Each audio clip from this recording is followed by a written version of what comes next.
Kembali bersama kami dalam NTV Sport dan saya masih bersama dengan Bung Taufik Jursal Effendi. Bung Taufik, kembali lagi tadi cukup menarik ketika memang kita berbicara ada politik di dalam persepak bolaan ini. Ya mungkin semua juga tahu dalam hal ini, tapi seberapa parahnya ini mungkin kan Anda pernah terjun di dunia itu, Anda pernah masuk di PSSI, bahkan pengalaman Anda sendiri bahwa bertemu banyak orang yang enggan masuk ke dunia sepak bola karena belum tentu terpilih karena ada cawe-cawe di dalamnya, mungkin seperti itu. Iya. Gimana sebenarnya, seberapa parah politik itu? Jadi begini, posisi setiap pelatih, posisi setiap manajemen dari klub-klub yang ada, ini akan menentukan arah kemana sepak bola Indonesia. Karena apa? Saya sampaikan demikian. Mohon maaf sebelumnya buat yang lain. 30 tahun Indonesia sulit untuk merebut medali emas di SEA Games. Indra bisa rebut setelah 32 tahun. Kenapa? Bukan pemain Indonesia nggak bagus. Bukan. Saya katakan sekali lagi bukan. Tapi kembali ke diri siapa yang pegang manajemen timnya. Yeah. Indra tidak istimewa. Saya boleh sampaikan. Oh, sesuatu magic? Enggak. Tetapi bagaimana meluruskan semua hal yang berkaitan dengan sepak bola. Ya. Kita lihat waktu itu Indra Syafri berani untuk... Berani. Dan itu pernah terjadi. Saya kan pernah berangkat untuk AFC Cup. Ya. Di 2011 sama Indra. Itu yang telepon mau nitip pemain. Banyak sekali, Mbak. Saya nggak usah sebut. Titip menitip itu juga ada itu. Ya? Mulai dari petinggi sampai ke yang paling bawah, tapi nggak bisa. Saya tanya, Coach, ini gimana? Jangan kasih nomor telepon saya, katanya. Nah, ini persoalan mendasar yang bertahap. Kenapa Sintayong bisa prestasinya bagus, timnya bisa berubah? Kok Garuda bisa main begitu? Nah, pemainnya juga pemain Indonesia, hampir 7-8 pemain Indonesia. Tapi kan dia tahu kebutuhan. Dan saya sangat memahami banyak pelatih-pelatih di Indonesia yang bagus, yang masih mampu untuk melakukan seperti itu. Cuman kadang-kadang kita kan ketimuran. Ini persoalannya. Berani nggak kita melakukan itu? Tidak ada pilihan. Gitu. Bagus di posisi, karena gini Mbak, di sepak bola modern, ini sedikit saya sampaikan ya, di sepak bola modern, itu sekarang kita butuh permain tuh zona per zona Mbak. Kenapa? Kita tahu penjaga gawang ini mampu, bukan saja jadi penjaga gawang, tapi juga mampu untuk menjadi seorang second, pemain belakang. Kita tahu kita mesti punya wing kiri, kanan.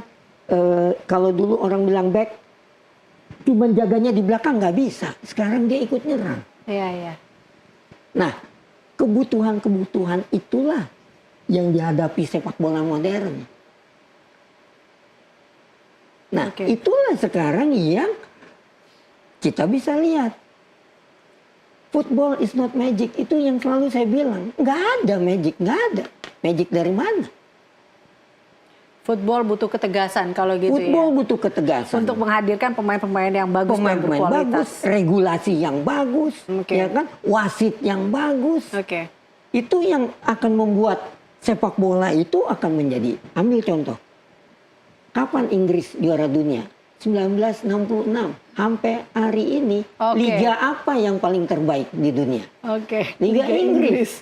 Karena apa? Dia sudah kembali kepada football entertainment, nggak ada berantem, nggak ada main-main pengaturan skor, match fixing apa segala macam, nggak ada. Artinya sebenarnya mau itu naturalisasi atau tadi local pride sebenarnya tergantung dari si pemainnya itu sendiri dan juga pelatihnya manajemennya, tim dan klub itu. Baik, Bung Taufik, tadi kan Anda karena menyebutkan Coach Indra Syafri, kita tahu juga Coach Indra Syafri saat ini akan tes 7 pemain dan 5 nantinya akan dipilih. Kita akan lihat beberapa pemainnya di sini yang akan bertemu dengan Coach Indra Syafri. Oke. Kita lihat tadi ada beberapa nama-nama dan koreksi bila saya salah, tadi dia akan memilih sayap kiri dan sayap kanan juga di sini. Dan mungkin ini memang yang dibutuhkan sebenarnya oleh Coach Indra Safri. Yang kedua, di sepak bola modern sekarang ada yang namanya setiap pemain itu minimal harus memiliki kemampuan di 3 posisi, Mbak. Di 3 posisi. Oke. Ini ada nama-namanya dan semua pemainnya kalau kita lihat udah memiliki pengalaman sebelumnya. Ada Martin Paes, ada Calvin Verdonk, ada Oli Romey, ada Tristan Oyers, bahkan dia pernah main juga di Ajax Amsterdam di sini. Pemain-pemain ini kalau tadi kita lihat bahkan dari postur tubuhnya semua di atas 180 cm. Ini juga akan menjadi perhatian dari Coach Indra Safri menurut Anda selain pengalaman-pengalaman ini. Ya, tentu karena gini, Mbak. Ambil contoh untuk pemain-pemain depan. Ya, ambil contoh ya. Kita lihat pemain depan Calvin Verdonk ini. Ya. Dia akan ketemu dengan center back orang yang juga tinggi-tinggi. Sekarang kalau dia nggak punya kemampuan yang sama kayak kita punya siapa? Ramadan Sananta. Itu punya masa depan yang kuat ke depan, Mbak. Makanya Sintayong juga nggak selalu pasang Sturridge di depan kan. Dia bergantian.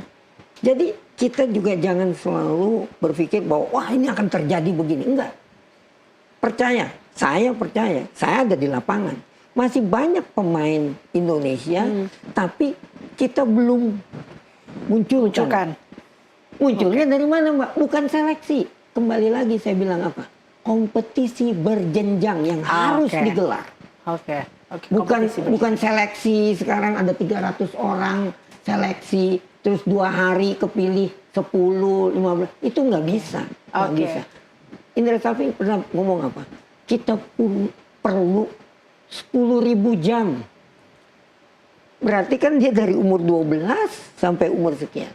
Artinya bahwa pengalaman dalam bermain sepak bola ini sebenarnya dibutuhkan oleh para pemain-pemain kita untuk menjadi sebuah pemain yang berkualitas di sini dan bisa masuk dalam permainan modern. Betul. Sekarang lihat aja bagaimana cara Garuda Muda U23 main.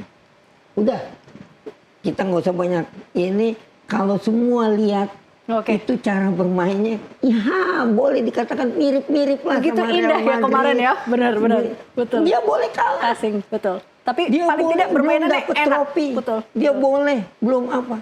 Tapi ini ada perubahan mendasar yang dilakukan. Betul. Gitu loh. Ini yang harus kita juga harus percaya diri kita bahwa anak Indonesia bisa lakukan itu. Baik.